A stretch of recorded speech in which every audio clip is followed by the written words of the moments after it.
예레미야 50장 21절부터 34절까지 제가 읽습니다.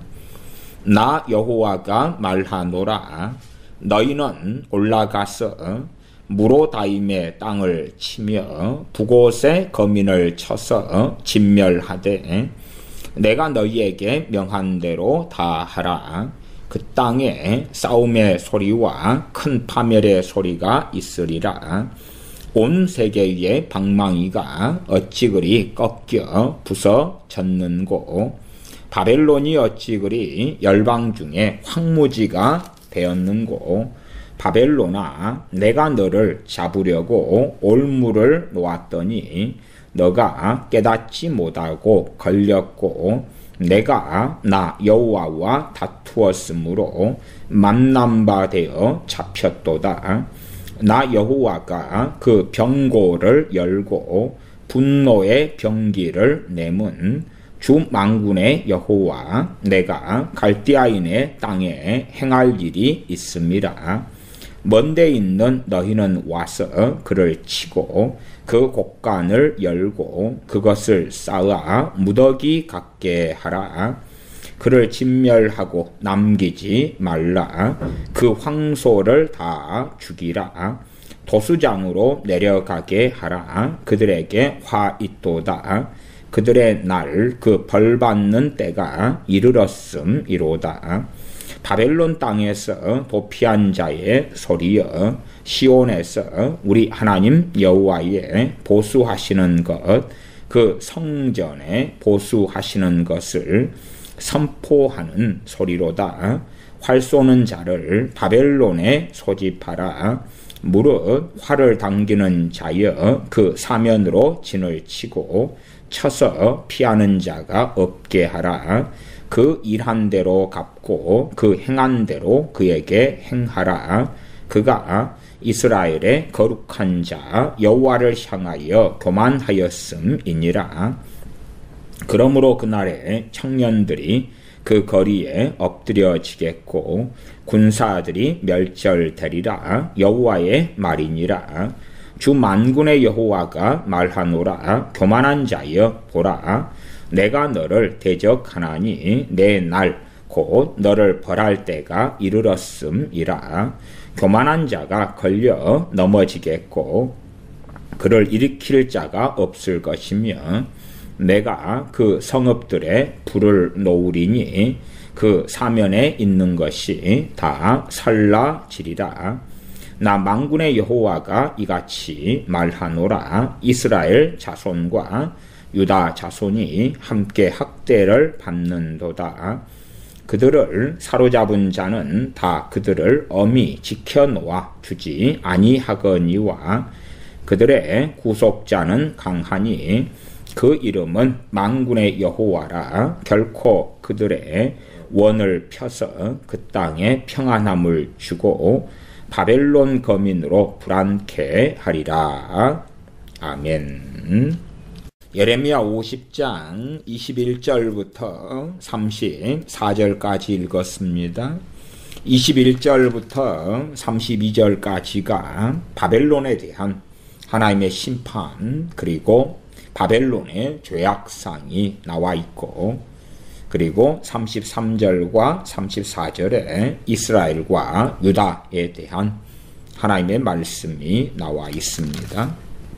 저는 50장, 51장에 첫째는 바벨론에 대한 심판과 멸망, 하나님께서 그들을 치시는 것에 대하여 많이 나온 이유로서 전 세계 역사 가운데 이러한 바벨론 같은 강대국들에 대한 하나님께서 하시는 경고의 말씀이다. 이렇게 해석합니다.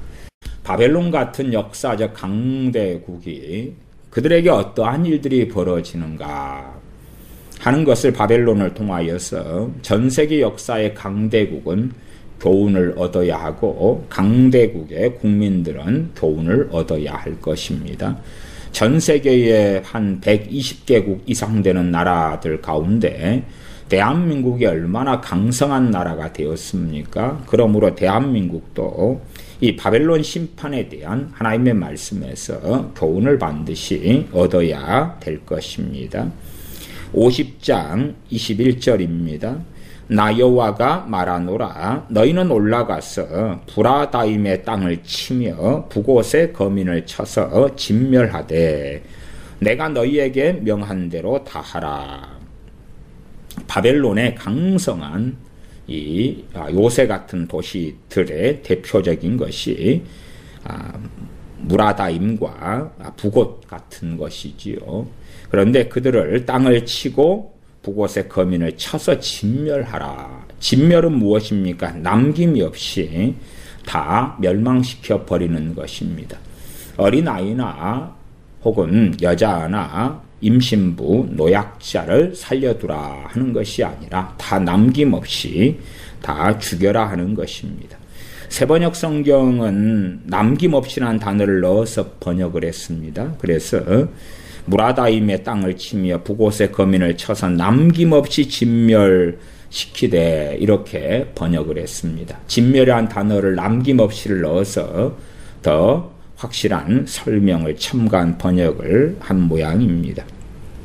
내가 너희에게 명한 대로 다 하라. 너희는 누굽니까? 너희는 메대와 바사 연합국이 되어지지요. 그들에게 하나님의 명이 떨어졌다 하는 것입니다. 물론 메대와 바사 연합국의 그 장수들이나 왕 등은 몰랐을 수도 있겠지요. 그러나 그들은 하나님께서 주신 소명, 사명을 가지고 바벨론을 진멸하라는 명령을 알게든 모르게든 부지불식간에든 들었던 것이고 하나님께서는 내가 너희에게 명한 대로 다 하라 라고 진멸하라고 그렇게 말씀하고 계시는 것입니다. 특별히 무라다임의 땅 북옷의 거민에 대하여 진멸하라. 22장 그 땅에 싸움의 소리와 큰 파멸의 소리가 있으리라.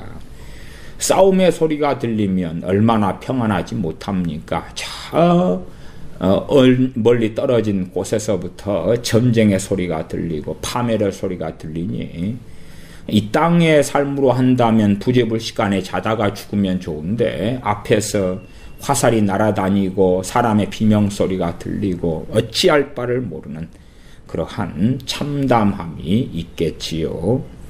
23절 온 세계의 방망이가 어찌 그리 꺾여 부서졌는고. 바벨론을 하나님께서 온 세계의 방망이라고 말씀합니다.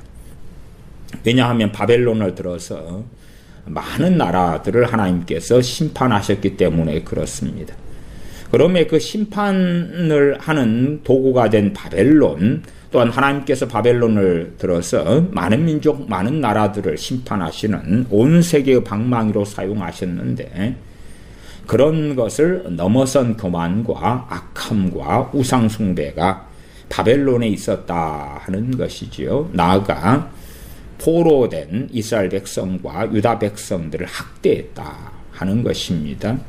그러면 때가 되어서 온 세계의 방망이지만 꺾여 부서질 수밖에 없었다 하지요. 바벨론이 어찌 그리 열방 중에 황무지가 되었는고. 부자가 망해도 3년이 간다 그런 말도 있지 않습니까?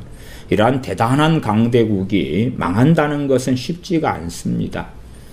좀 국력이 쇠약해졌다가 약해졌다가 축소되었다가 망해지는 과정을 가기는 할 때가 많지요. 그러나 하나님의 심판과 진노로 인하여서 망하는 강대국들을 보면 정말 순식간에 망하는 것을 보고 알 수가 있습니다. 24절입니다. 바벨론아, 내가 너를 잡으려고 올무를 놓았더니 너가 깨닫지 못하고 걸렸고 너가 나 여호와와 다투었으므로 만남바되어 잡혔도다. 너가 나 여호와와 다투었다. 하나님과 다투는 대표적인 것은 이 우상입니다. 우상 숭배다. 그렇게 말할 수 있습니다. 벨사살 왕 같은 경우도 그와 함께 해당되겠고 이 느부갓네살 왕이 세운 금신상의 경우도 마찬가지가 되겠지요. 하나님께서 바벨론아 내가 너를 잡으려고 올무를 놓았더니 너가 깨닫지 못하고 걸렸다. 하나님께서는 올무를 놓으시는 분이시다는 것을 알 수가 있습니다. 지금 전 세계 올무는 첫째는 중국이 되어지겠다 싶습니다. 중국은 전 세계 올무입니다. 전 세계가 1대1로 사업을 통하여 거저 주는 것처럼 많은 나라들의 돈을 투자하고 그리고 그 나라들을 장악해 오곤 했습니다. 전 세계의 자국의 중국인들을 관광을 보내고 여행을 보냈습니다. 심지어는 중국 코로나 바이러스가 창궐할 때에 자신들의 도시나 국가는 봉쇄하였지만 관광객들은 열심히 코로나 바이러스를 가지고 외국에 나가고 돌아다니도록 했다는 것을 알 것입니다. 사실은 이 중국이 행하는 많은 것들이 전 세계에 대한 올무에 속합니다. 그 올무에 넘어가며 올무에 빠진 나라들마다 힘들고 비극적인 일들을 당하겠고 어느 때 가면 중국도 하나님의 진노와 심판을 받지 않을 수는 없다. 또한 중국은 민주당과 결탁하여 조 바이든 같은 자와 결탁하여 미국에 큰 함정 올무를 놓았습니다. 미국 국민들이 그 함정 올무에 빠지면 미국이 걷는 길도 어려운 길을 걸어갈 수밖에 없을 것이고 미국이 전 세계의 경찰 국가의 일을 수행하였는데 조 바이든을 대통령으로 뽑으면 더 참담하고 어려운 또한 전 세계 경찰 국가의 일도 많이 이제 무너져가고 없어져 갈 수밖에 없는 그러한 일이 벌어지겠지요. 바벨론에 대하여 내가 너를 잡으려고 올무를 놓았더니 또한 중국도 마찬가지입니다. 중국 자체가 가진 올무가 무엇입니까? 이 바벨론 같은 중국이지요. 우리가 얼마나 강성한가. 전 세계의 인구의 대국이다. 심지어 중국어로 한다면 단일 국가이기 때문에 그러하지만 중국어를 사용하는 사람들이 영어를 사용하는 사람보다 더 많지 않느냐 그 말이지요. 그러면 우리가 14억 3, 4천만 되는 그러한 어마어마한 인구를 가진 우리나라가 전 세계를 지배하면 마땅하다. 그리고 중국인들은 그 한족들은 자신들을 세상 세계의 중심으로 여기고 보고 있지요. 그러면 하나님께서 중국을 잡으려고 놓은 올무도 반드시 있을 것입니다. 바벨론아 내가 너를 잡으려고 올무를 놓았더니 너가 깨닫지 못하고 걸렸고 너가 나 여호와와 다투었으므로 만남바 되어 잡혔도다. 이에 대한 얼마의 것을 우리가 다니엘서에서 볼 수 있기 때문에 다니엘 2장, 3장, 그 다음에 5장을 얼마간 보겠습니다. 간략하게 다니엘서를 확인합니다. 다니엘 2장을 봅니다. 다니엘 2장에서는 이제 이 느부갓네살 왕이 꿈을 꿉니다. 그 다음에 꿈도 알아맞히고 해몽도 해라 그렇지요. 큰 신상에 대한 꿈이나 내 나라에 대한 그러한 꿈을 꾸지요.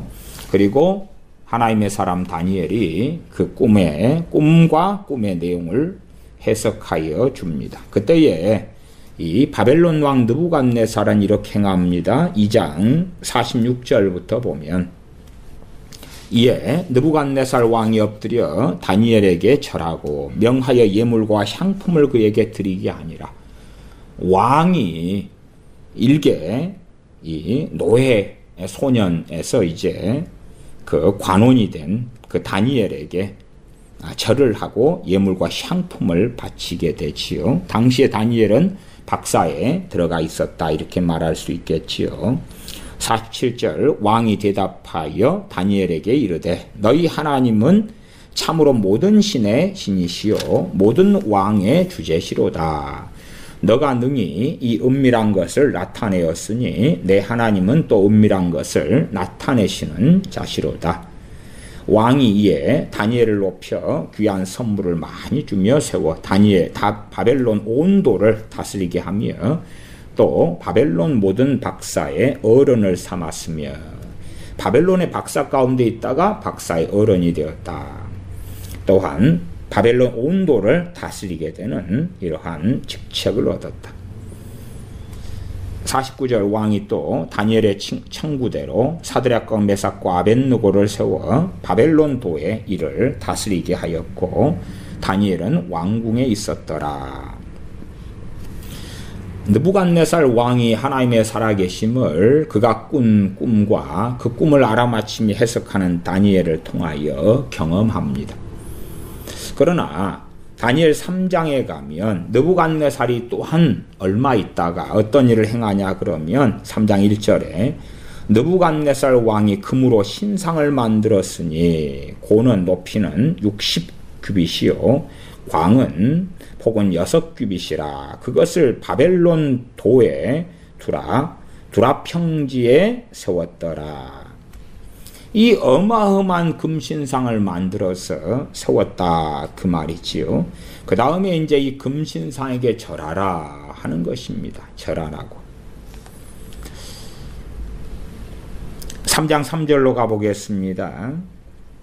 이에 방백과 수령과 도백과 재판관과 재무관과 모사와 법률사와 각도 모든 관원이 느부갓네살 왕의 세운 신상의 낙성 예식에 참집하여 느부갓네살 왕의 세운 신상 앞에 서니라. 그러면서 5절 너희는 나팔과 피리와 수금과 삼현금과 양금과 생황과 및 모든 악기 소리를 들을 때에 엎드려 느부갓네살 왕의 세운 금신상에게 절하라. 누구든지 엎드려 절하지 아니하는 자는 즉시 극렬히 타는 풀무에 던져 넣으리라 하며 모든 백성과 나라들과 각 방언하는 자들이 나팔과 피리와 수금과 사면금과 양금과 및 모든 악기 소리를 듣자 곧 느부갓네살 왕에 세운 금신상에게 엎드려 절하니라. 그러나 사드락 메삭 아벳느고 같은 하나님의 사람은 절하지 않았지요. 그래서 그들은 고발당하고 맙니다. 이것이 느부갓네살 왕, 나아가 바벨론에 대한 하나님의 올무 가운데 하나지요. 왜냐하면 너무 잘 되는 거예요. 성공하는 거예요. 또한 이러한 엄청난 금신상을 세울 정도의 금이 가득한 거지요. 우리가 어떤 어마어마한 돈을 들여 우상을 세우고 싶어도 찢어지게 가난한 가난뱅이면 그걸 상상하지 못하겠죠. 그러나 잘 되는 것입니다. 전쟁마다 승리하는 것이며 노략품들이 가득한 것이고 성공하는 것입니다. 그러면 지금 다니엘 2장을 통하여서 하나님의 살아계심을 느부갓네살 왕은 얼마간 체험하였습니다. 그럼에도 불구하고 그가 섬기는 벨신 앞에 그가 섬기는 우상을 통하여 자신을 드러내고자 함이며 또한 그 우상 그 신의 대리자가 됨이며 금신상을 세워서 누구든지 다 절하게 시켰습니다. 그렇다면 사드락 메삭 아벳느고 같은 사람은 절하지 않았고 그 다음에 다니엘 선지자 같은 경우는 왕궁에 있다가 아마 이때에는 제외가 되었던 모양 같고요. 그러하나 당시의 유대인들 또 이스라엘 백성들이 있지 않았는가 하는 것입니다. 그들의 상당수는 이 금신상에게 절하는 것에 상상수를 넘어서서 대부분이겠지요. 그렇게 신상에게 절하는 그 일을 행했다. 그렇게 보여집니다. 그리고 사드락 메삭 아벳느고를 풀무불에 던져 넣게 하고 던져지지만 7배의 강한 풀무불에 던져지지만 하나님께서 그들을 살려내십니다. 그리고 느부갓네살은 깨닫습니다. 뭘 깨닫느냐 그러면 3장 28절에 가면 느부갓네살이 말하여 가로되 사드락과 메삭과 아벳느고의 하나님을 찬송할지로다. 그가 그 사자를 보내어 자기를 의뢰하고 그 몸을 버려서 왕의 명을 거역하고 그 하나님 밖에는 다른 신을 섬기지 아니하며 그에게 절하지 아니한 종들을 구원하셨도다. 사실상 하나님의 살아계심을 느부갓네살 왕은 체험하지만 그가 근본적으로 가진 사상은 뭐냐 그러면 다신론입니다. 다신론. 다신론이어서 여러 신들이 있는데 그 가운데 우리가 멸망시켜버리는 저 남유다의 신이 여호와이신데 그 신이 없는 사람들이 만드는 신이었는갑다 하다가 다니엘 등의 사건을 통하여서 여호와께서 계시구나. 하지만 강력한 신이시구나 하는 정도였겠지요. 그래서 각 나라, 각 민족은 자기들의 신을 섬길 자유가 있다 정도에 머물렀지도 모르겠습니다. 다니엘 등에게는 허락하지만 너희들이 섬기는 신이 있어도 우리 신 앞에 우리 신을 신으로 대신하여 만든 이 금신상 앞에 절하라. 그때에 사드락 메삭 아벳느고가 거부했고 그들이 살아남을 보고 느부갓네살이 하나님을 찬양합니다. 그렇게 하지만 또한 느부갓네살은 또 다른 길 속에 들어가는 것을 알 수가 있습니다. 그의 가장 기본적으로 교만함이지요. 그것이 다니엘 4장에가 나와 있습니다. 다니엘 4장의 느부갓네살 왕의 꿈과 다니엘의 해몽 그리고 그의 교만이 나와 있는데 이것도 하나님께서 파놓은 올무에 속하는 것이지요. 4장 28절부터 보면 다니엘 4장 28절부터 이 모든 일이 다 나 느부갓네살 왕에게 임하였느니라. 느부갓네살 왕의 이제 고백이 나와 있습니다. 12달이 지난 후에 내가 느부갓네살 왕입니다.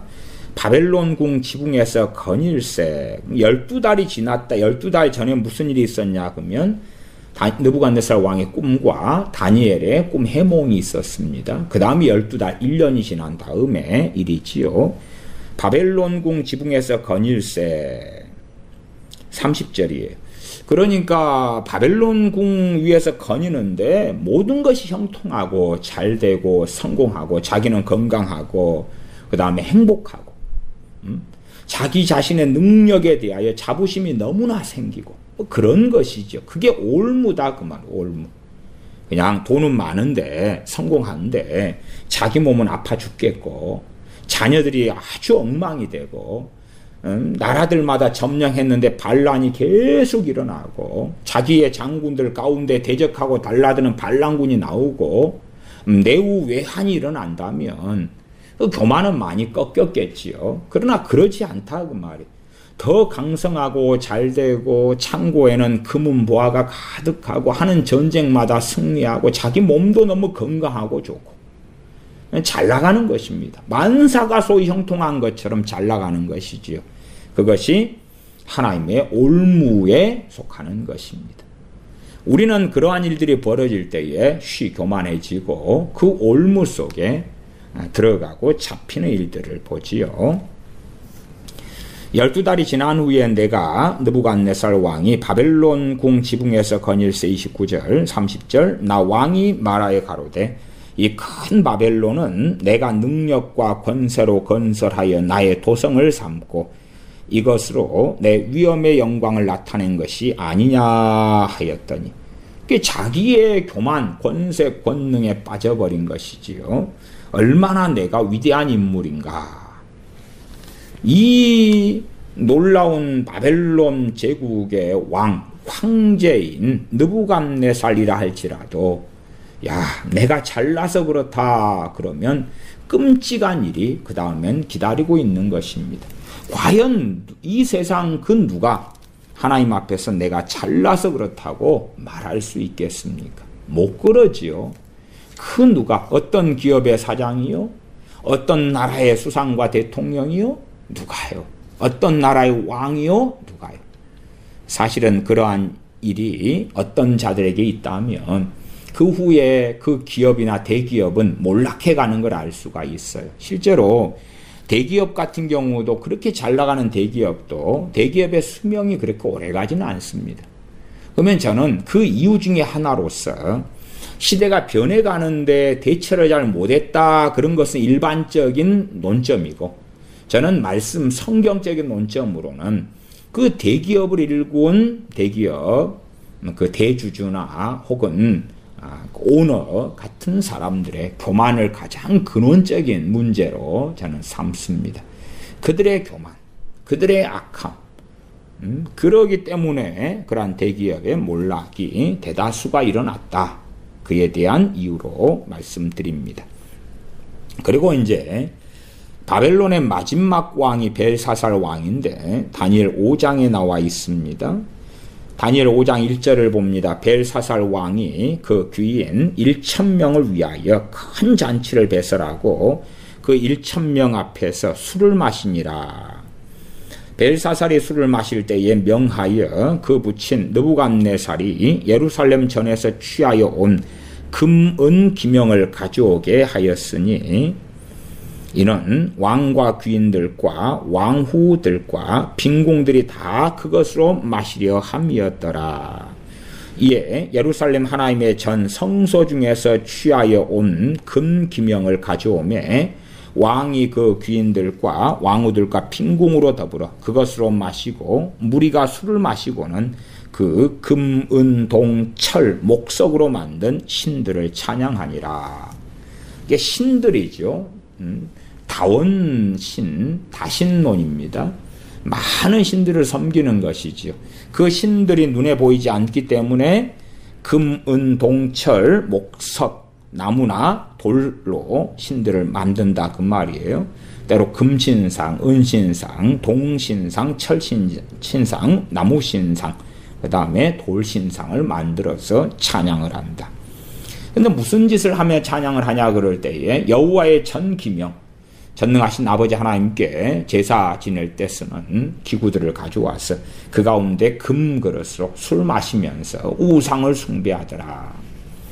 평안하니까 그렇죠. 너무나 기분이 좋아 잔치하는 것입니다. 잔치하는데 너무 즐겁고 행복해요. 아마 우울증이 있었다면 이러기 어려웠을 거예요. 잘 나가도 마음이 너무 힘들면 뭐 덜 그랬겠지요. 그럼 마음도 흥겹고 즐겁고 삶이 편안하고 자신은 왕이 되었고 너무나 잘 나간 것이. 다니엘 5장 하반에 메네메네 데겔 우바르 신이 나오지요. 하나님께서 달아보았다 그 말이에요. 달아본 게 뭡니까? 올무에 빠져버린 거예요. 하나님의 올무에. 다시 예레미야 50장 24절로 돌아갑니다. 24절이지요. 상당히 대한민국도 이 올무에 많이 빠져 있습니다. 대한민국의 부국 강병에는 실상은 첫째는 하나님이시지요. 그 다음 두 번째는 좋은 대통령들이 있었다 하는 것입니다. 이승만이나 박정희 대통령 같은 좋은 사람이 있었다. 나아가서 이제 외국의 도움으로 한다면 첫째는 미국이죠. 미국이 이렇게 찢어지게 가난한 나라를 잘 먹고 살 수 있도록 도와주었고, 두 번째는 일본입니다. 뭐라고 해도 일본이에요. 일본이 기술 전수 등을 해주면서 많은 경우 도와주었습니다. 일본이란 나라가 제국주의 야욕으로 참 악한 일을 우리 한민족에게 했지만, 그러나 나중에는 최소한의 양심이 있어서 그런 부분의 사회적 양심으로 많은 경우 기술 이전과 도움을 주었던 그러한 자료들은 많이 있습니다. 어쨌든 뭐 요즘에는 이제 반일 감정이 아주 극에 달하기 때문에 뭐 일본이 우리나라가 잘 되는데 상당히 도와주었다 하면 친일파 매국노가 되는 시대가 되었지요. 역사적 진실은 다 외면되는 것 같습니다. 어찌하든지 간에 뭐 역사적으로 일본이 우리 한민족을 한일 합방하여 핍박했다 하는 것은 뭐 사실이죠. 그것을 어떻게 부정합니까? 그러나 과거에만 매여 가지고는 현재를 살지 못한다 하는 이야기지요. 그런데 이제 그러한 나라들에 대하여서 올무가 무엇입니까? 소위 반일 감정이 일어나는 것이고 반미가 일어나는 것이죠. 나아가서는 내 힘으로 잘 먹고 잘 살았다, 내 능력으로 그렇다라고 대한민국이 일어서는 것입니다. 교만한 것이지요. 작은 한반도 땅이에요. 역사적으로 나라가 한 24개 정도 되었거든요. 한 24개. 그 정도 나라가 이 콧구멍만한 땅에 일어났더랬습니다. 베네수엘라 같은 경우도 상당히 우리가 뭐 왜 저렇게 베네수엘라는 민나고 바보 같냐 욕하지만, 베네수엘라는 대한민국 땅의 9배입니다. 9배예요. 인구는 2,800만 되나요? 그러니까 우리나라 인구보다 한 60%? 이거밖에 안 되잖아요. 그러니까 반이 좀 넘어요. 베네수엘라는 세계 최대의 석유 매장량을 가지고 있습니다. 베네수엘라는 왜 저렇게 복지 포퓰리즘과 사회주의 공산주의에 빠져서 저 잘 나가는 나라를 망쳐버렸는가 하지만 베네수엘라는 대한민국 땅의 9배를 가지고 있으니까 자기 시골로 가면 돼요. 도시에서 핸드폰 쓰고 싶고 인터넷 쓰고 싶고 텔레비전 보고 싶고 컴퓨터 사용하고 싶고 그러니까 도시를 못 벗어나서 그러는 것이다. 저는 그리 봐요. 땅이 얼마나 큰데 더군다나 우리나라 같은 경우는 그 광활한 평야를 가지고 있는 것이 아니라 섬들도 많지만 그렇지만 전 국토의 70%가 산악지대입니다. 그러면 농사 지을 만한 그러한 곳들, 먹고 살 만한 곳들은 별로 없어요. 아주 적습니다. 땅도 돌이 너무 많아서 밭을 일구기도 너무나 사실 힘든 그런 곳들이 너무 많아요. 그래서 돌산들이 많고 돌밭들이 많아서 농사를 몇 년 쉬거나 또한 밭을 몇 년 가꾸지 않으면 아주 황폐화가 될 정도로 그렇게 대한민국은 거의 저주받은 땅에 가까울 정도로 상황이 좋지 않습니다. 거의 5,000년 가까운 이 한반도 역사 속에서 그리고 20몇 개국이 일어났던 역사 속에서 사실은 먹고 살만 했을 때가 몇십 년 되지 않았다 하는 것입니다. 다시 말하면 이 한강의 기적이라는 것이 우리가 잘나서 그런 게 아닙니다. 한민족의 위대성 때문에 그렇다면 저 북한에 한민족이 2,500만 명이 있지 않습니까? 왜 그들은 위대하지 못합니까? 왜 한민족의 위대성이라면 북한 저들은 주체사상 북한 공산당에 빠져서 2,500만 명이 찢어지게 가난하냐 그 말이에요. 한민족의 위대성을 적용하려면 북한도 함께 적용시켜야지요. 또 한민족의 위대성 그러지만 오랜 역사 속에서 중국의 속국처럼 살아왔지 않습니까? 그러면 이제 와서 좀 먹고 살만해지니까 한민족의 위대성을 이야기하는 많은 목사들이 있습니다. 정신 나간 사람들. 그렇지 않아도 교만해서 교만은 패망의 선봉이요 넘어짐이 앞잡이니라 이런 상황에서 대한민국 국민들과 무엇보다도 겸비해야 될 크리스천들에게 교인들에게 대한민국 위대성을 설파하면서 더 교만하게 만들어버리는 것이 우리의 능력과 힘으로 또한 우리는 너무나 위대한 민족이며 하나님께 대단한 사명을 받았기 때문에 이렇게 잘 먹고 잘 살게 하나님은 당연히 해 주셔야 된다. 그러한 이상한 논리에 빠진 그러한 대한민국 목회자들과 교인들이 된 경우도 많은 것을 봅니다. 올무지요. 하나님께서 올무를 놓으시는 분입니다. 다시 말하면 합격인지 불합격인지 테스트하시는 분입니다. 다시 말하면 메네메네 데겔 우바르신 달아보시는 하나님이시다 그 말이에요. 물론 사람들 눈에는 그 달아보심이 보이지 않겠지요. 들리지 않겠지요. 귀머거리에게 들리지 않을 것이고 소경에게 보이지 않을 것입니다. 예레미야 50장 24절 바벨론아 내가 너를 잡으려고 올무를 놓았더니 너가 깨닫지 못하고 걸렸고 교만한 이 바벨론 나아가서 바벨론같이 교만한 나라들 내 능력 우리 능력으로 우리가 이렇게 되었노라 그렇게 하는 나라들 국민들 민족들에게 때에 올무를 놓으시는 하나님이시고 바벨론이 그 올무에 걸렸습니다.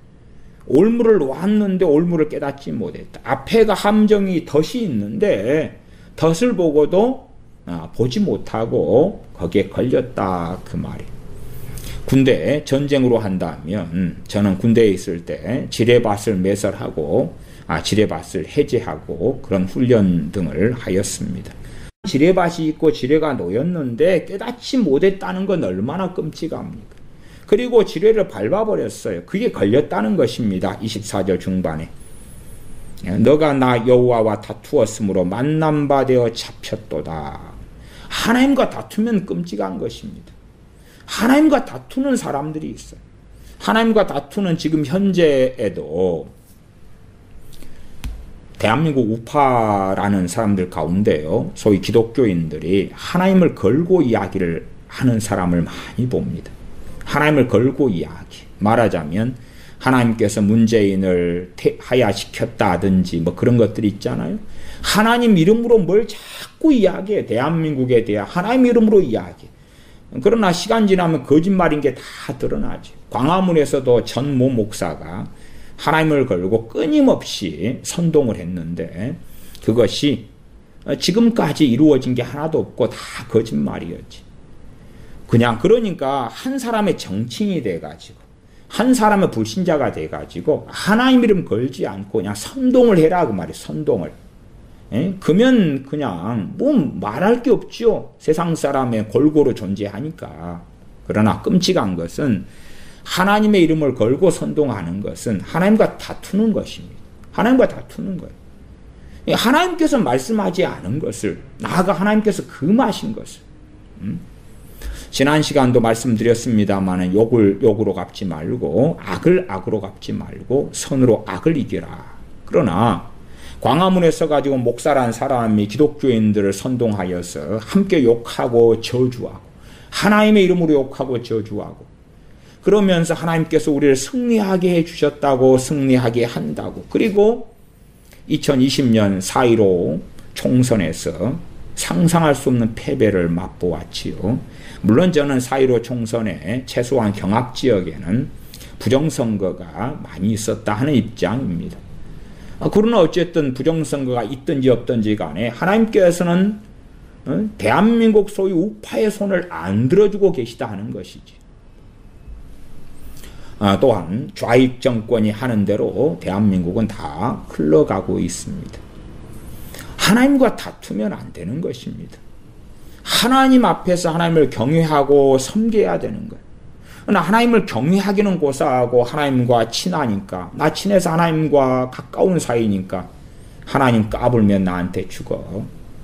하나님 왜 나한테 지금 일하라고 그래요? 나 지금 아프고 힘든데 옛날에 힘 있을 때는 뭐 내가 나를 써달라 해도 안 써줘 놓고 나는 성령의 본체라고 뭐 그런 소리를 하나님을 걸고 끊임없이 광화문에서나 강단에서나 하는 사람들을 기독교인들이 야, 대한민국을 구원할 구원자가 선지자가 저 전 목사 아닌가 하고 추종합니다.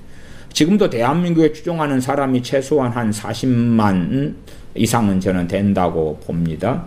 너아라 TV 보면은 구독자가 35만이 넘기 때문에 그런 유튜브 사용하지 못하는 노인분들 플러스 알파를 하면 더 나올 거라고 저는 봅니다.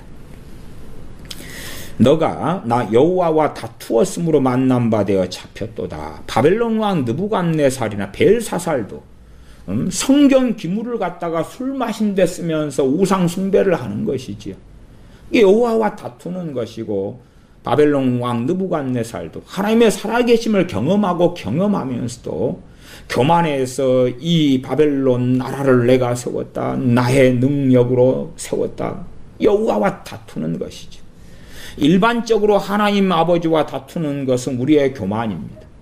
대한민국 국민의 교만이면 하나님과 다투는 것이고 우리 크리스찬의 교만이면 하나님과 다투는 것이고 더군다나 하나님을 섬기는 신앙생활에 있어서 가로막고 막는다면 하나님과 다투는 것이 됩니다. 아무리 대한민국에 대한 하나님의 올무 중에 하나가 이런 것입니다. 광화문 집회나 혹은 정광훈 목사의 사랑제일교회 사태를 통하여 코로나가 확산되었다. 그러한 이제 현 정부의 그런 상당한 거짓말이 거기에 있습니다. 저는 그러한 사랑제일교회가 핍박받는 그런 문제를 이야기하는 게 아니고 본래가 전 목사가 비성경적인 것을 이야기해 왔습니다. 어쨌든 이 광화문 집회 등을 통해서 이제 현 정권은 코로나가 확산되었다. 그렇게 언론을 통해 국민들을 선동했고요.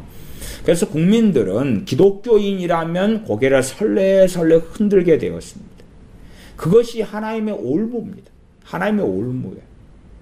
최소한은 기독교인들 가운데 뭐 우파 기독교인들이 그리 많은 건 아니지만 우파들의 상당수가 기독교인들의 상당수가 본래 우파입니다. 네, 기본적으로 사상적으로. 그래서 기독교에 대한 박해가 우파에 대한 박해가 함께 되는 것이기 때문에 교회를 공격하는 것이 일반적이 되지요. 그러면 그럼에도 이제 대한민국의 한 20%, 1100만 혹은 1000만에 1100만이 기독교인으로 나와 있지요. 기독교인을 통하여 올무를 놓습니다. 자, 첫째, 기독교인에 대하여 어떻게 대하느냐 하는 것이지요.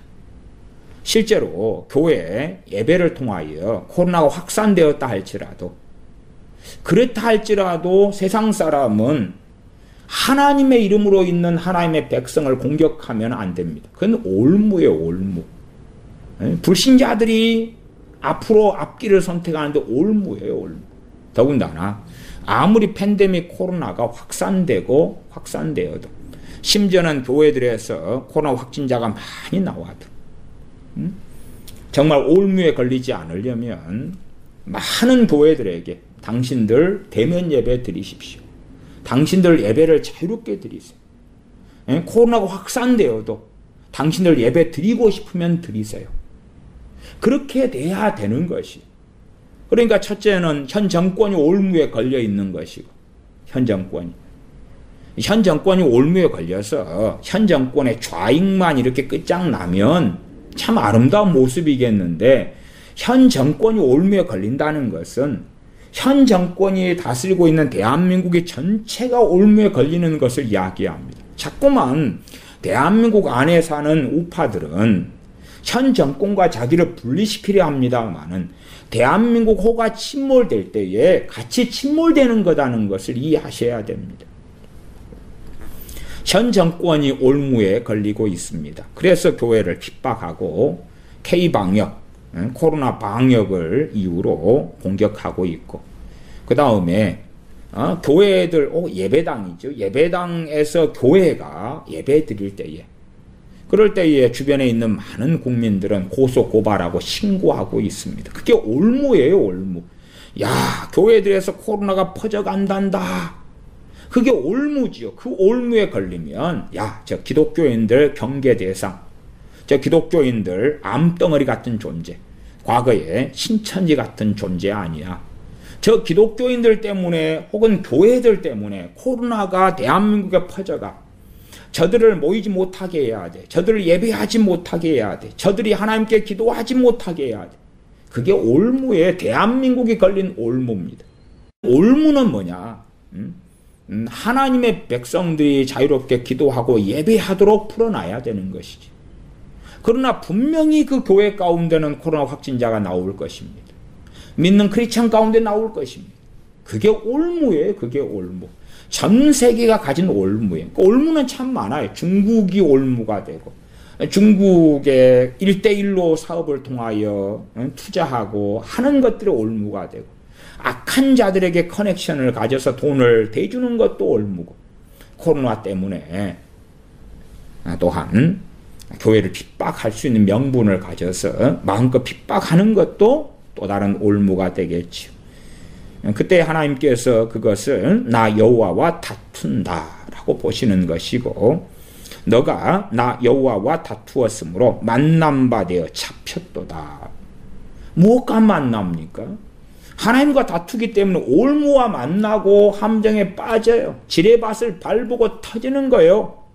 잡히는 거예요. 함정 올무에 덫에 걸려버리는 것이지. 물고기로 한다면 낚시의 그물에 걸려버리는 것입니다.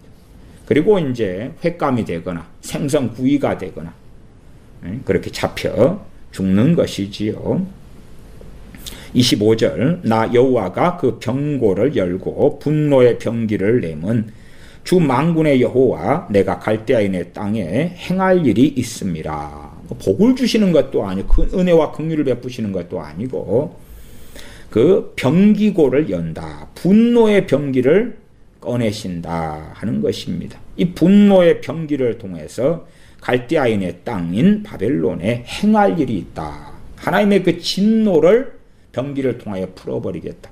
물론 이것을 사람들 눈에는 안 보일 것입니다. 그러나 하나님께서 메대와 바사 연합군을 사용하셔서 하나님의 병기로 쓰시고 또한 무서운 하나님의 심판이 임하게 하였습니다.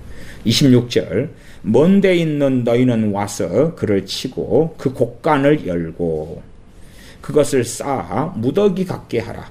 그를 진멸하고 남기지 말라. 먼 데 있는 너희는 와서 메대 같은 먼 데 있는 나라가 오는 것입니다. 바사가 오는 것이에요. 그래서 그를 쳐라. 바벨론을 쳐라. 그 곡간을 열어라.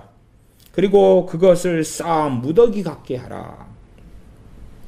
일반적으로 곡간에는 금은보화가 있는 것은 아닙니다. 곡간이 아니라 금은보화는 방 안에 장롱 같은 데가 있지요. 그래서 이 50장 10절에 보면 갈대아가 약탈을 당할 것이라 그를 약탈하는 자마다 만족하리라 여호와의 말이니라. 이게 금은보화는 정말 가져가고 당장 빼앗아갈 것은 만족하게 빼앗는데 무엇을 이제 다 불태워버리냐 그러면 다시 26절로 가면 그 곡간을 열고 창고지요. 그것을 쌓아 무엇입니까? 곡간에 있는 것들을 쌓아서 무더기같이 쌓으라 그 말이에요. 그리고 그것을 그를 그 말은 그것은 그것입니다. 무더기같이 쌓은 그것을 진멸하고 남기지 말라. 불태워버리라 그 말이에요. 농경사회 같으면 거기에 뭐가 있습니까? 창고에가요. 농사짓는 기구와 도구들이 있잖아요. 그런 것은 메대와 바사 군들이 가져갈 수가 없어요. 전쟁에서 수확물, 노획물이 안 되잖아요. 그걸 가지고 가면 답이 없지요. 또 자기 나라 가도 넉넉히 있단 말이에요. 그러면 또한 그런 걸 남겨두면 다시 바벨론 사람 갈대아인들이 농사를 짓고 땅을 일구고 할 수가 있죠. 그러니까 그냥 그들이 가진 걸 다 불태워버리는 거예요. 우리식으로 한다면 보통 집안에 소파가 있잖아요. 전쟁에 승리했다고 소파 가져가고 안 그러지요. 불태워버려요. 침대 불태워버려요. 가구를 불태워버려요. 냉장고 같은 가져가서 뭐 하겠어요? 그런 거 다 불태워버려요. 책도 불태워버려요. 그들이 가지고 있는 국가의 운영 자료들 그런 것도 다 불태워버려요. 그런 것처럼 각 개인들이 마을에 소장하고 개인이 가지고 있는 생활용품들을 이야기하는 금은보화를 이야기하는 것보다도 그런 걸 다 끄집어내어서 무더기처럼 쌓아가지고 그것을 진멸하고 남기지 말라. 싸그리 다 끝내버려요. 싸그리 끝내버려요. 다시금 일어날 수 없도록 그렇게 하라 그 말입니다. 27절은 그 황소를 다 죽이라. 도수장으로 내려가게 하라. 짐승 죽이는 곳에 다 끌고 가서 다 죽여버리라 그 말이에요. 군사들이 바로 죽여가지고 먹을 수 있는 건 그것을 잡아먹는 거죠. 못 먹는 것은 못 가져가니까 황소 끌고 전쟁하러 고향으로 돌아갈 수 없잖아요. 끌고 가려면 먹이도 줘야 되는데 얼마나 복잡하겠어요. 그러니까 먹을 수 있는 건 먹지만은 짐승들도 다 죽여버리는 것입니다. 없으면 일어날 수 없잖아요. 도망간 사람들이 아무리 많아도 식량이 없는데 어떻게 일어납니까? 굶어 죽지요. 서로 약탈하고 죽일 것입니다. 그들에게 화 있도다. 그들의 날 그 벌받는 때가 이르렀음이로다. 하나님께서 선지자를 통해 말씀하셔요. 그래도 이때 이후로 그 벌받는 날이 이를 때의 시간이 아직 상당히 많이 남았다는 것입니다. 그러나 하나님께는 천년이 하루 같고 하루가 천년 같기 때문에 하나님의 눈에는 바로 지금 그것이 보이는 것이고 선지자를 통하여 말씀하시는 것입니다. 우리 같으면 아직은 5, 60년 남았어. 그러면 당당 멀었네. 우리는 평안하게 살자 그러지만 그러나 하나님의 눈에는 이 상당한 시간 뒤에 있을 일이 바로 지금 일처럼 보입니다. 그래서 미리서부터 하나님의 백성들, 유다 백성들, 이스라엘 백성들에게 바벨론에서 도망하라. 물론 당시에 바벨론에 살고 있는 사람들은 그 명령보다 더 먼저 들어야 될 명령이 바벨론에 집을 짓고 결혼하고 장가가고 그리고 자녀를 낳고 과수원을 만들고 그러나 명령이 선이었습니다. 선행. 때가 되면 바벨론에서 도망할 때가 있을 것이다. 반드시 하나님께서 바벨론을 심판하신다 하는 것을 명심하고 있었어야 됩니다. 아무리 바벨론에서 살다 보면은 잘 나가기도 할 거 아닙니까? 돈도 벌고 과수원도 커지고 성공도 하고. 그러나 그 땅은 너희의 나그네 땅에 불과하다. 영원히 거할 곳은 아니라는 것을 명심해라 하는 것이지요. 28절 바벨론 땅에서 도피한 자의 소리여 시온에서 우리 하나님 여호와의 보수하시는 것, 그 성전에 보수하시는 것을 선포하는 소리로다. 바벨론 땅에서 도망하는 자, 도피하는 자의 소리. 도망하고 도피할 때에 피난민의 소리도 있을 것이고, 아니면 너무 끔찍해서 막 달려 도망가는 소리도 있을 것이고, 도망갈 때에 누구를 찾겠지요? 자기 가족이면 누구야 찾고, 누구 어머마, 누구 아버마, 여보 어디 갔어? 누구야 개똥아. 도망갈 때 소리를 지를 수밖에 없어요. 가족을 너무나 적군은 쳐들어오는데 도망가야 되겠는데 가족은 자식은 어디 잃어버렸어요. 그리고 이것저것 챙겨가야 되는데 짐승을 이리 챙겨가려 그래도 소를 하나 몰고 가려 그래도 말을 듣지 않지. 정신은 없지. 도망하는 자의 소리가 뭐겠습니까? 난리의 소리죠. 이것이 시온에서 우리 하나님 여호와의 보수하시는 그러한 선포하는 보수하는 소리다. 보수하시는 하나님, 심판하신 하나님. 지난 시간에 누가복음 18장을 통해서 가난한 과부와 불의한 재판관의 이야기를 통하여 항상 기도하고 낭망치 말 것을 비유로 하여 가랐을 때, 그리고 결론은 택하신 자들의 원한을 속히 갚으시리라. 그게 기도응답이라고 말씀드렸습니다. 이번에는 하나님의 보수하시는 것, 보수를 선포하시는 그 소리에 대해서 로마서 12장을 간략하게 보겠습니다. 로마서 12장입니다. 항상 용서에 대한 말씀으로 가면 로마서 12장을 깊이 염두에 두어야 한다. 제가 그렇게 말씀드려 왔습니다. 로마서 12장 19절, 20절, 21절입니다. 제가 읽습니다. 로마서 12장 19절부터 21절까지입니다. 내 사랑하는 자들아, 너희가 친히 원수를 갚지 말고 진노하심에 맡기라. 너희가 친히 원수를 갚지 말아라. 그러나 우리 많은 사람들은 친히 원수를 갚으려고 할 때가 아주 많습니다. 물론 그것이 강도가 왔을 때 경찰을 부르지 말란 이야기가 결코 아닙니다. 그건 또 다른 이야기입니다. 다른 이야기. 개인적인 보복에 대한 이야기를 하고 있는 것입니다. 친히 원수를 갚지 말고 진노하심에 맡기라. 기록되었으되 원수 갚는 것이 내게 있으니 내가 갚으리라고 주께서 말씀하시니라. 기록되었으되 구약 성경 신명기 말씀을 이야기하는 것입니다. 그러니까 구약이 폐해진 게 아니에요. 폐해졌으면 폐한 구약을 로마서 12장에 언급하면 안 되겠지요. 그러나 로마서 말씀에 구약 성경이 참 많이 언급되고 인용된 것을 발견하지. 구약에 뭐가 폐해졌나, 뭐가 안 폐해졌냐. 기껏해야 의식법으로 있는 제사제도나 대제사장이나 제사장이나 이런 것들, 성전이나 성막이나 그 다음에 절기들 같은 주님의 예표와 모형이 되는 것이 완성됨으로 폐해진 거고, 나머지는 폐해진 적이 없다고 말이에요.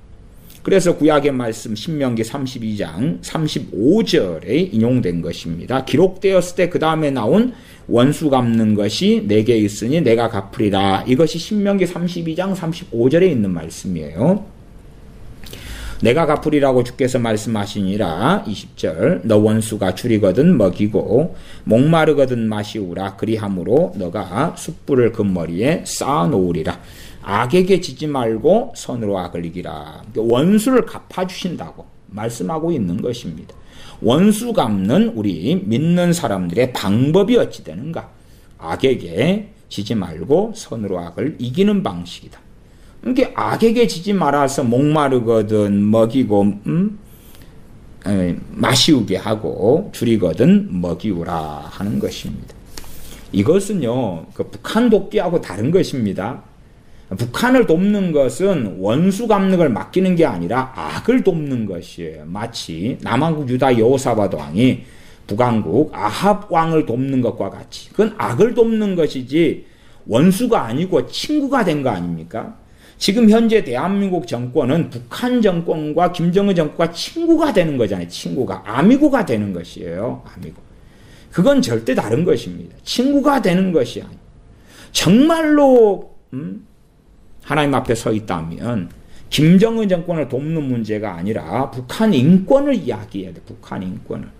북한의 인권, 탈북자의 인권, 나아가서 북한에서 벗어나고자 하는 사람은 다 벗어날 수 있게 해줘야 돼요. 거주 이전의 자유를 줘야 돼요. 종교의 자유를 줘야 돼요. 대한민국의 NCCK나 많은 목사들은 북한의 종교의 자유가 있다고 거짓말을 치지요.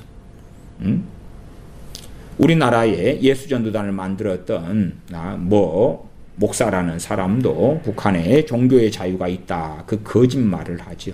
상당히 많은 대한민국 유명한 목사들이 북한의 종교의 자유가 있고 봉수교회는 진실한 교회다. 그 사기를 치고 거짓말을 합니다. 그건 북한의 친구가 되는 것이고 악의 친구가 되는 것이죠. 그 입장에서 북한 돕기가 아니에요. 정말로 북한을 도우려면 누구를 도와야 됩니까? 김정은과 그 공산당 집단을 돕는 것이 아니라 북한에 학대받는 자를 돕는 것입니다. 북한의 인권을 바르게 세워야 됩니다. 그러나 대한민국 현 정권은 오래전부터 전 세계 유엔 등에서 북한 인권법을 만들 때에 그에 가편 투표를 하지 않았고 찬성하지 않았고 기권표 등을 던져왔던 예시들을 우리가 듣고 압니다. 자, 다시 예레미야 50장으로 돌아갑니다. 하나님께서 50장 28절에 우리 하나님 여호와의 보수하시는 것, 그 성전에 보수하시는 것을 선포하는 소리다. 이 보수가 바벨론 사람들이 도망하면서 그 난리가 나는 참담한 슬픔과 비극의 그 외침과 소리가 하나님의 복수하시는 소리다. 하나님을 만만하게 보는 사람들은, 우습게 보는 사람들은 하나님은 항상 사랑, 자비, 은혜 그리고 끝날 거다 생각합니다. 그러니까 담대하게 악을 행해도 하나님을 두려워하지 않습니다. 29절, 활 쏘는 자를 바벨론에 소집하라. 활 쏘는 자가 어디에서 옵니까? 메데바사 연합국이지요. 무릇 활을 당기는 자여 그 사면에서 진을 치고 쳐서 피하는 자가 없게 하라. 사면에 진을 치라 하니까 얼마나 끔찍합니까? 동서남북에서 다 진을 치고 화살을 날라대는데 남쪽이라도 열려있으면 소망이 좀 있지요. 북쪽이라도 좀 열려있으면 그리 도망가면 될 터인데 사면에서 진을 치고 화살을 날려서 피하는 자가 없게 해라. 다 죽여버려라. 진멸하라 그 말이에요. 참으로 하나님의 보수하시는 것이 무섭고 무섭습니다. 이것을 통해서 우리가 하나님의 무서운 대환란을 아셔야 되고 또한 하나님의 무서운 심판과 영원한 지옥의 심판을 명심해야 됩니다. 하나님을 만만히 보는 로마 가톨릭 같은 자들은 연옥이라는 게 있어. 안 믿고 죽어도 천국과 지옥의 중간인 연옥에 가는 거야. 연옥에서 시간을 충분히 보내면 연옥에서 천국으로 옮겨가거든. 그러면 괜찮아. 세상을 즐기면서 살아. 그 다음에 그냥 주여 입으로만 해. 종교인, 하나님을 믿는다고 하는 종교인, 그 다음에 다신교인, 하나님도 믿고 예수님도 믿고 마리아도 믿고 조상에게도 절하고 이 잡다한 것을 하는 로마 가톨릭 천주교. 그래도 괜찮네. 잘못되어도 연옥에 들어가거든. 그러한 거짓된 망상을 합니다. 그러나 하나님은 그런 분이 아니십니다. 그렇기 때문에 바벨론에 심판하실 때도 사면에 진을 치고 활 쏘는 자는 다 소집해라.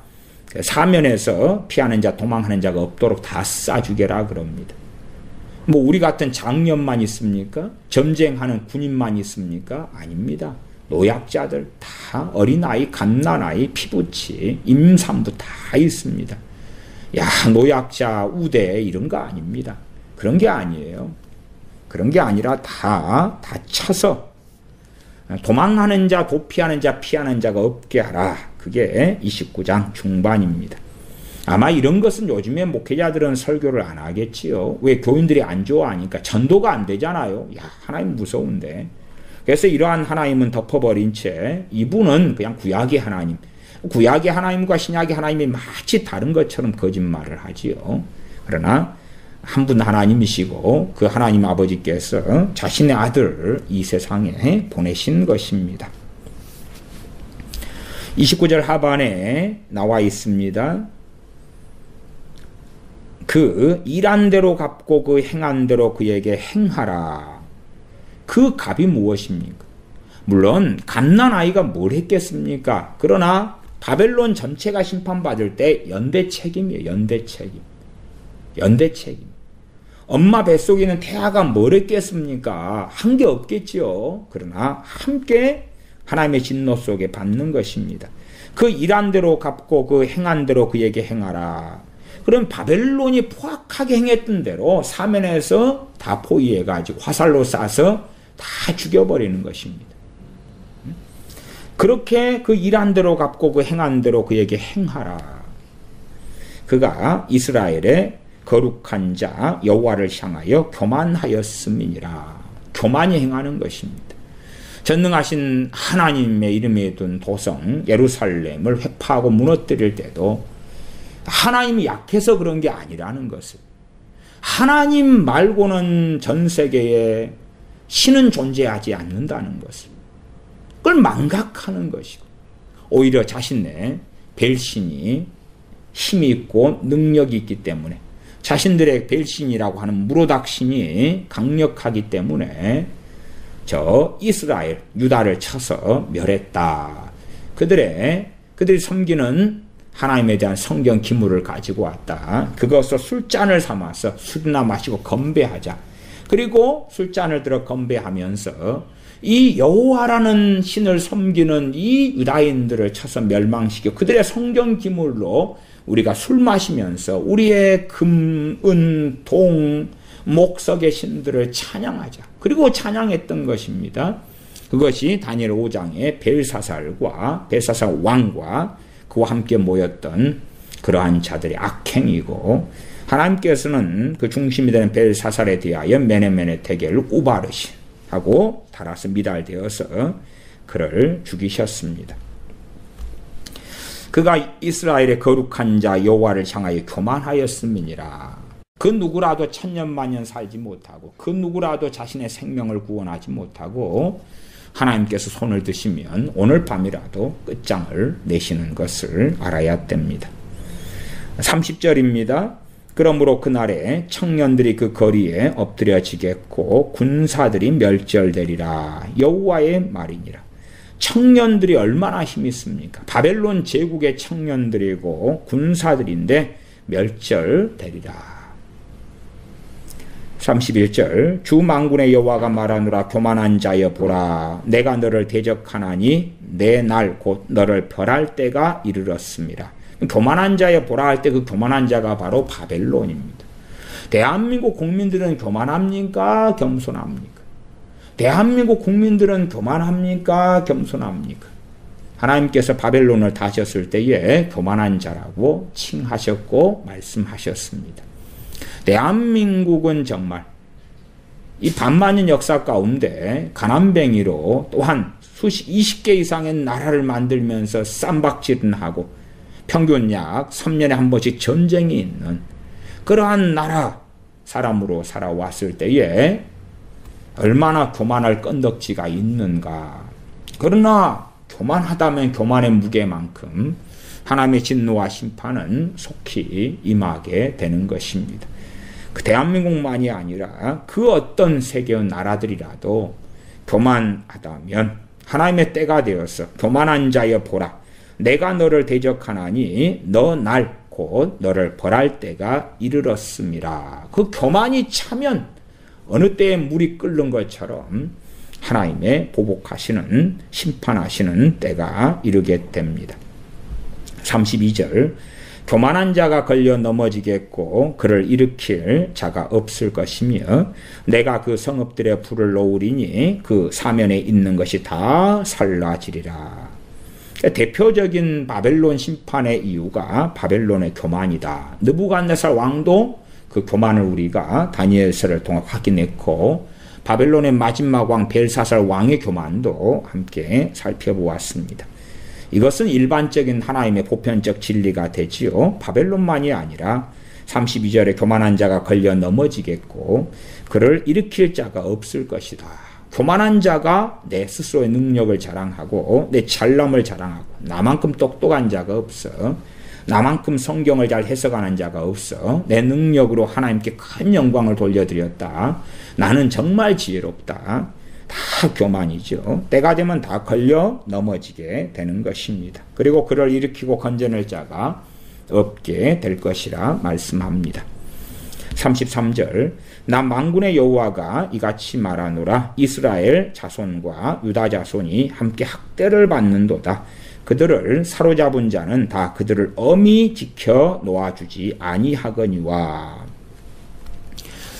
자, 이스라엘 자손은 본래 아수르 제국에 의해서 멸망당했습니다. 그 다음에 아수르 제국에 의하여 포로로 끌려갔고 그 아수르 제국은 바벨론에 의하여 또 멸망당했습니다. 그렇기 때문에 이스라엘 자손은 바벨론 제국이 되었을 때 그 안에 포함이 되어 있었고 살아남아 있었지요. 그리고 이제 이 바벨론은 남왕국 유다를 멸망시키고 포로로 끌고 옵니다. 그러면 바벨론 제국 안에 이스라엘 자손도 남아 있었고 유다 자손도 함께 있었다 그 말이지요. 그런 상황 속에서 이스라엘 자손은 사실은 상대적으로 10지파 대 남왕국 유다는 2지파 혹은 3지파가 되어지지요. 그런데 그럼에도 불구하고 북왕국 이스라엘의 10지파에 해당하는 이스라엘 자손들의 숫자는 훨씬 더 남왕국 유다의 자손들 수보다 적었다 하는 것은 우리가 주지의 사실이 됩니다. 그러한 이스라엘 자손과 유다 자손이 함께 학대를 받는다.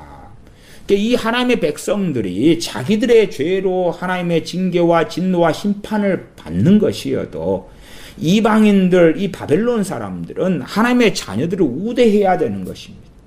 그래야지만이 하나님의 긍휼을 받는 것이. 바벨론이 심판받는 많은 이유가 있어요. 심판받는 이유로서 우리 불신자들이 있다 그럴 때도 우리 믿는 사람에 대하여 불신자들이 어떻게 하느냐 하는 것입니다. 진실되게 하나님을 사랑하는 크리스천들에게 안 믿는 사람들이 어떻게 행하느냐가 그들이 하나님께 긍휼을 받을 수 있느냐 없느냐가 좌우되는 중요한 일이 되어집니다. 코로나 사태가 생기니까 대한민국의 많은 사람들, 불신자들이 이때라 하고 교회를 공격하고 기독교인을 공격하는데 그것은 하나님의 무서운 심판과 진노가 다가오게 하는 어리석은 일이 되어지지요. 바벨론이 이스라엘 자손과 유다 자손이 함께 학대를 받는도다. 그리고 그들을 사로잡은 자는 다 그들을 엄히 지켜 놓아주지 아니하거니와.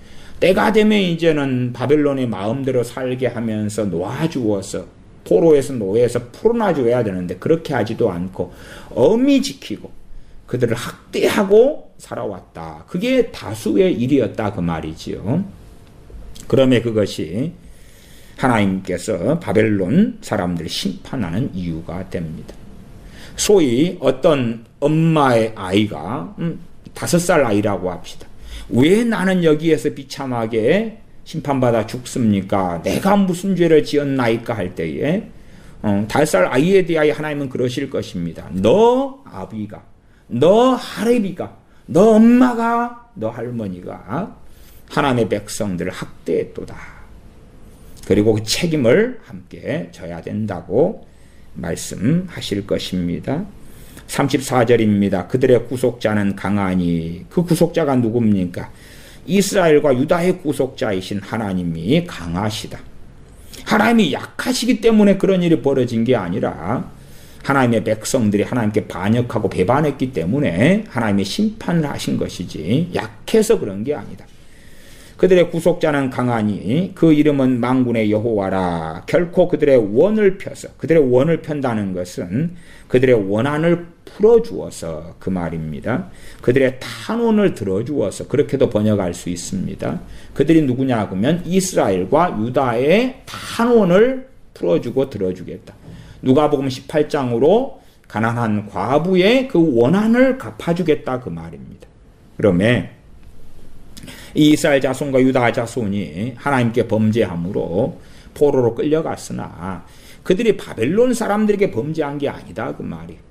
그러면 그들을 포로로 끌려왔지만 바벨론 사람들 또 나아가 아수르 제국에 있는 사람들은 이스라엘 사람들을 잘 선대했어야 되는 것이고 바벨론 사람들도 이스라엘과 유다 백성들을 선대했어야 되는 것입니다. 선대해야 되는 것입니다. 선대해야 돼. 그래야 하나님의 긍휼과 복을 받습니다. 그렇지 않고 자 너희들이 고향 땅을 떠나왔구나. 너희들의 나라에 비극이 있었구나. 그러기 때문에 너희들을 학대하는 것이 당연하고 너희들을 보호해 줄 나라가 없지. 그렇게 하고 학대한다면 때가 되어서 하나님께서 그런 이들의 원한을 갚으실 때가 오고야 마는 것입니다. 그들의 원한을 펴서 원한을 풀어주어서 그 땅에 평안함을 주고 그 땅은 바벨론 땅을 이야기하는 게 아니지요. 바벨론 땅을 이야기하는 게 아니라 그 땅 그러면은 크게는 저는 두 가지 정도로 봅니다. 하나는 이제 때가 되어서 하나님의 참된 백성이 포로 귀환할 때에 그리고 그들이 하나님을 참 경외한다면 그들이 도착하는 원고토 고향 땅에 평안함을 줄 것이라는 말씀이 될 것이고요. 그 다음에 하나님께서 원한을 갚으라 할 때에 쓰임받은 메대와 바사 땅에 평안이 있을 것이다. 그 두 가지 의미로 저는 일단은 봅니다. 그 땅에 평안함을 주고 바벨론 거민으로 불안케 하리라. 상대적이죠. 한쪽은 불안하고 한쪽은 평안이 온다. 한쪽은 불안하고 한쪽은 평안이 와요. 바벨론 거민으로 불안케 하리라. 끝까지 34절까지 말씀을 오늘 살펴봅니다. 33절과 34절이 이스라엘 자손과 유다 자손 받는 학대로 인하여서 그들의 원한을 하나님께서 바벨론에 갚아주신다. 그리고 바벨론 거민으로 이제 불안케 하신다.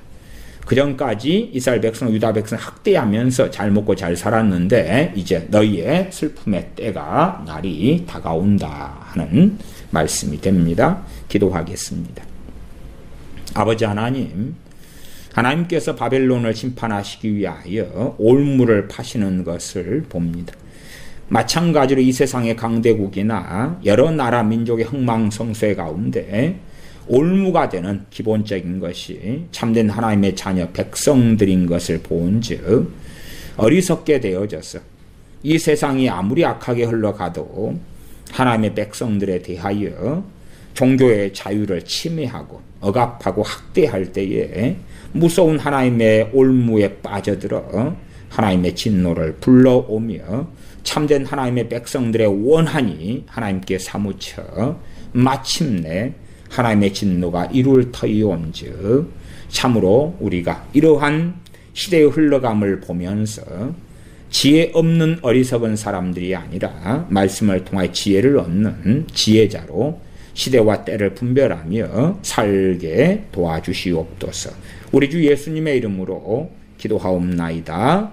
아멘.